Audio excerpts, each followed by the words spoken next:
Antes de comparecer como acusados frente a un tribunal revolucionario a partir del 29 de marzo de 1962, los 1.181 mercenarios pagados por Estados Unidos que invadieron Cuba el 17 de abril de 1961 creían que su aventura sería un paseo y el pueblo los recibiría con los brazos abiertos.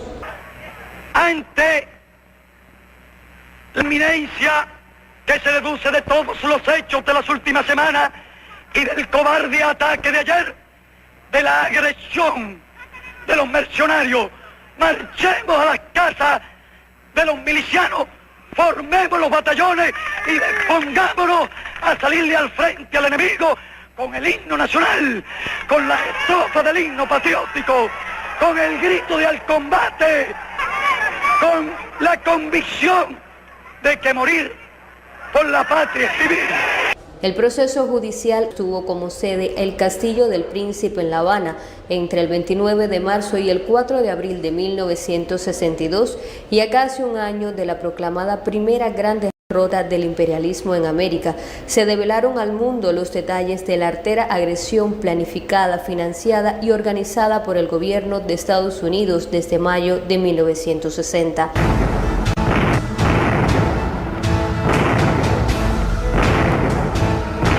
El tribunal dictó sentencia contra los mercenarios capturados, a quienes se le condenó a pagar altas indemnizaciones y como penas subsidiarias hasta 30 años de cárcel, así como la pérdida de la ciudadanía cubana por su delito de traición a la patria. Lo que no pueden perdonarnos los imperialistas es que estemos aquí y que hayamos hecho una revolución socialista en las propias narices de los Estados Unidos y que esa revolución socialista la defendemos con esos fusiles. Hoy abordamos un tema del que pocos conocen, como anunciamos en nuestra portada. Cuando se habla de Playa Girón, siempre se recuerdan aquellos 3 días en que nuestro pueblo se vistió de miliciano y derrotó a los invasores, demostrando al mundo que Cuba no renunciaría a su decisión de llevar adelante una revolución socialista. Hoy apostamos por conocer acerca de los juicios llevados a cabo a los mercenarios que invadieron a nuestro país a propósito de cumplirse 63 años de que iniciaran. Por lo que damos ya la bienvenida en este primer tiempo al investigador e historiador Andrés Saldívar Diegues. Muy buenos días, profesor. Usted, que es especialista en estos temas, que ha escrito libros además al respecto. Mi primera pregunta, profesor Saldívar, se impone como esta primera interrogante, que nos explique por qué se hacía necesario efectuar los juicios a quienes se sabían que eran culpables de los crímenes por los que respondían ante los tribunales de la justicia revolucionaria. Sí, cómo no. Muchas gracias por la invitación. El juicio se hizo necesario porque muy poco tiempo después de la invasión por Bahía de Cochinos, la última batalla fue en Playa Girón. Relativamente poco después del juicio, Cuba ofreció, sin hacer juicio alguno, un canje de los mercenarios. Y pocos días después, el presidente Kennedy dijo que ¿qué piensa Cuba?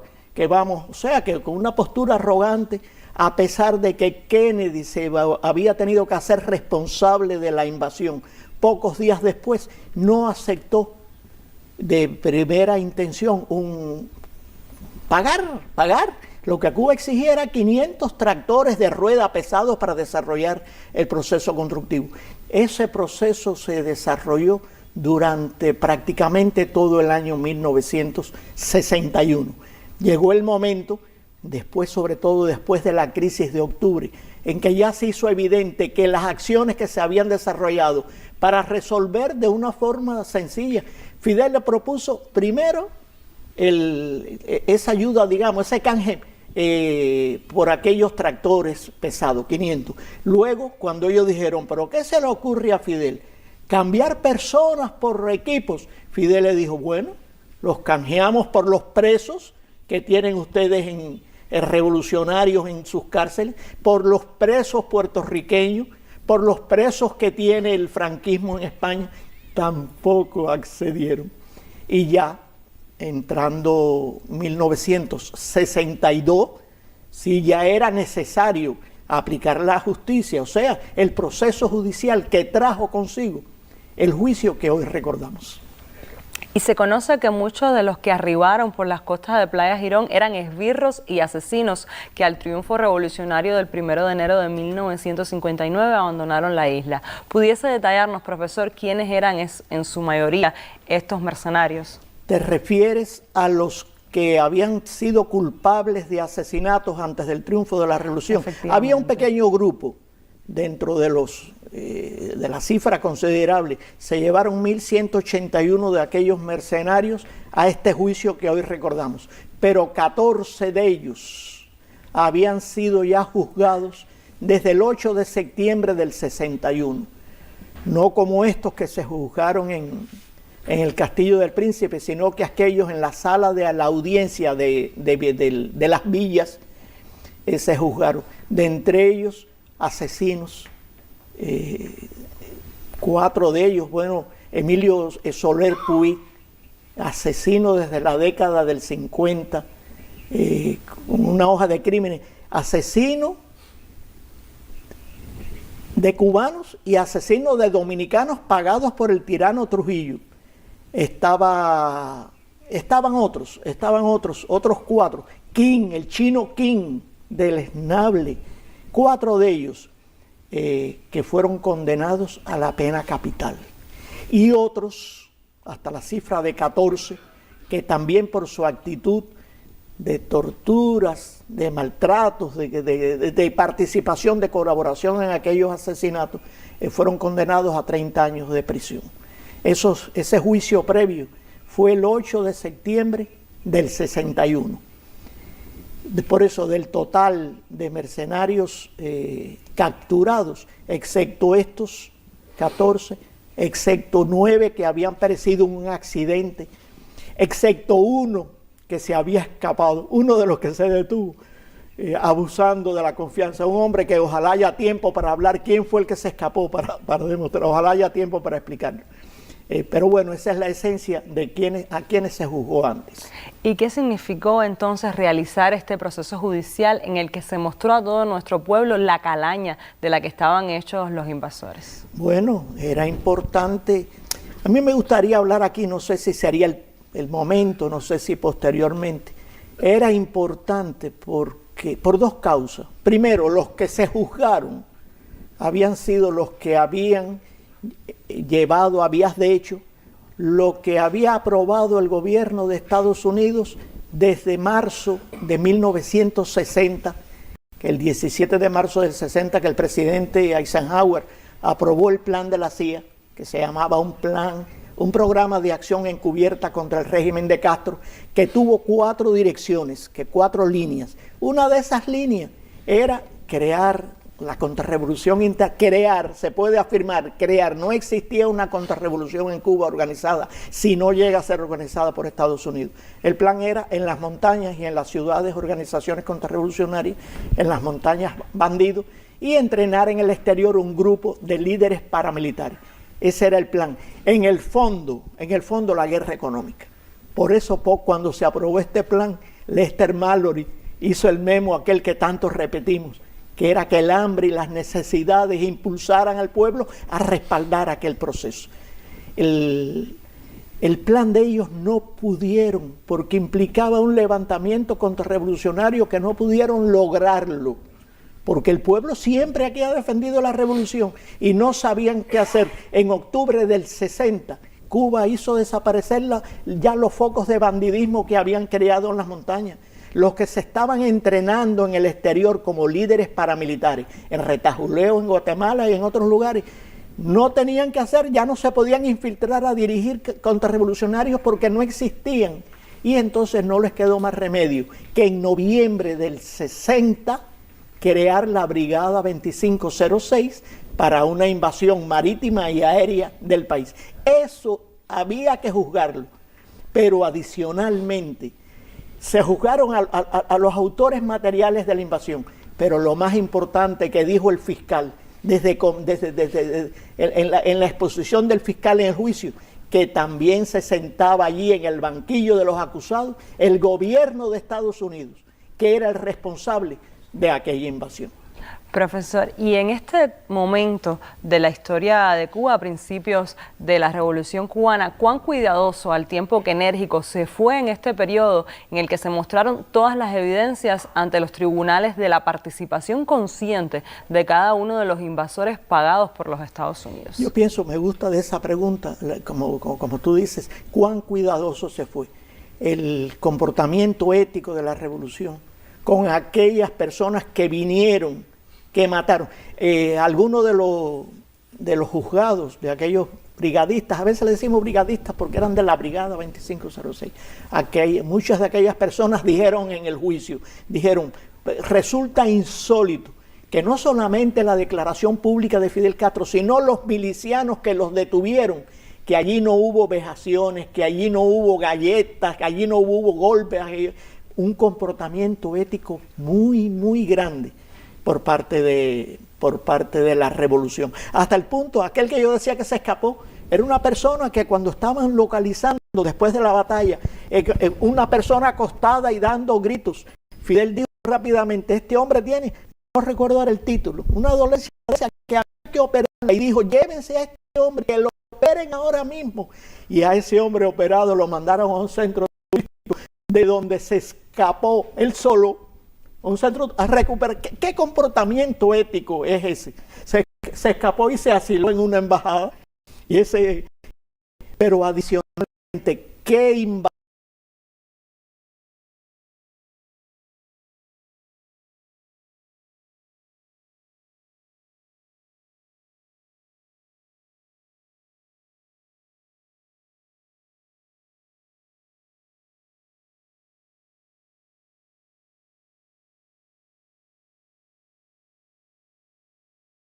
Tuvieron que reconocer tratamiento de salud, buena alimentación, etcétera. Pero por lo que fueron juzgados, se ha dicho en lo que se ha proyectado, lo fundamental por lo que se juzgaron fue por traición a la patria. Y si quieres una pena tan dura para cualquier persona, y es que te priven de la ciudadanía de tu país, que todos los derechos, que fue la sanción más severa, aparte de la indemnización, y si no la sufragaban, entonces pena en prisión. Se decía, Fidel dijo mucho, las personas decían, no se van a fusilar a 1000 y pico de personas, pero había un reclamo de fusilamiento, y ante el mundo Fidel decía, la grandeza de la revolución está precisamente en el trato que hemos dado a estas personas y el comportamiento que hemos tenido y la severidad de la pena que hemos impuesto. Yo pienso que me alegro enormemente que esto sea destacado en este programa. Me alegro enormemente. Profesor, y usted en sus respuestas ha mencionado al movimiento 2506 y le quiero preguntar que profundice con datos acerca de la responsabilidad que tuvo la Brigada 2506 en la invasión de abril de 1961. Sí, como no, son los ejecutores. Yo había dicho previamente que el plan original de ellos, que eran las 4 líneas que aprobó el presidente Eisenhower. Una de ellas, que era la creación de una fuerza militar en el exterior para que se entrenaran. Ya eso lo dije antes. Cuando en finales de octubre se había hecho la primera limpia en el Escambray y se había acabado con el bandidismo, tuvieron que convertirse en una brigada de asalto. Los que conocen, los que han pasado el servicio militar, etcétera, saben que los militares organizados militarmente se forman y a partir de un número, el número que ellos escogieron para iniciar la numeración de los soldados era 25 y uno tenía que decir 01, 02, 03, 04, al que le correspondió el número 2506 en los entrenamientos que ya comenzaron de brigada de asalto, de enfrentamiento militar según los cánones de la Segunda Guerra Mundial, de la Guerra de Corea. El hombre se despeñó y se mató. Y entonces aquellos integrantes acordaron denominar la brigada con el número de aquel. Algunos dicen, empezaron mal, porque a todos lo que asumieron fue el muerto. lo que asumieron, la Brigada 2506. Se organizaron el jefe de la 2506,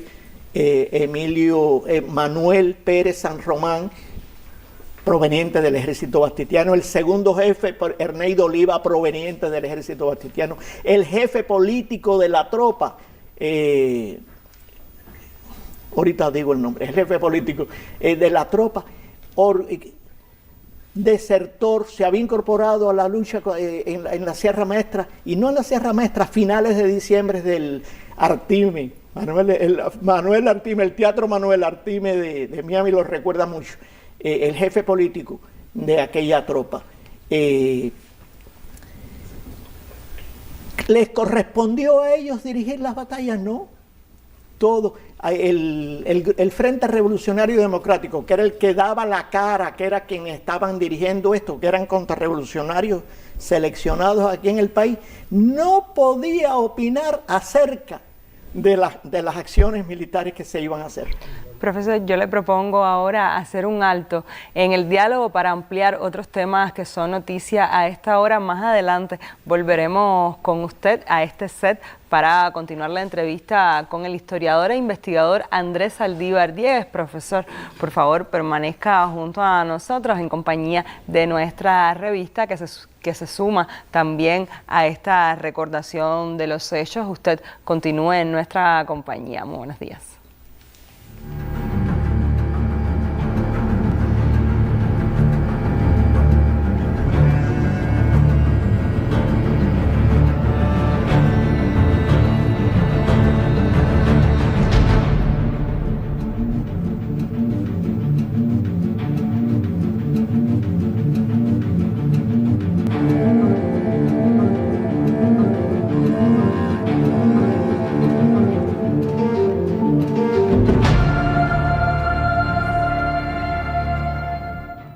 La detención fue a las 4 de la mañana. Traigo aquí porque lo conservaba por que me enfrentaría algún día delante de ti. ¿Te acuerdas que te lo dije? Esta es la vaca. Verás que por aquí tiene sangre todavía. Porque me dio una patada en el vientre y tuve una hemorragia. Como me tuve que fajar con ellos para que no realizaran eso, me partieron 2 vértebras. ¿Te acuerdas? Los hombres más valientes del mundo. Los valientes de Jacqueline. El gobierno norteamericano acepta recogerlos a cambio de pagar a Cuba una indemnización de $62 millones. Porque lo que no pueden perdonarnos los imperialistas es que estemos aquí y que hayamos hecho una revolución socialista en las propias narices de los Estados Unidos. Y que esa revolución socialista la defendemos con esos fusiles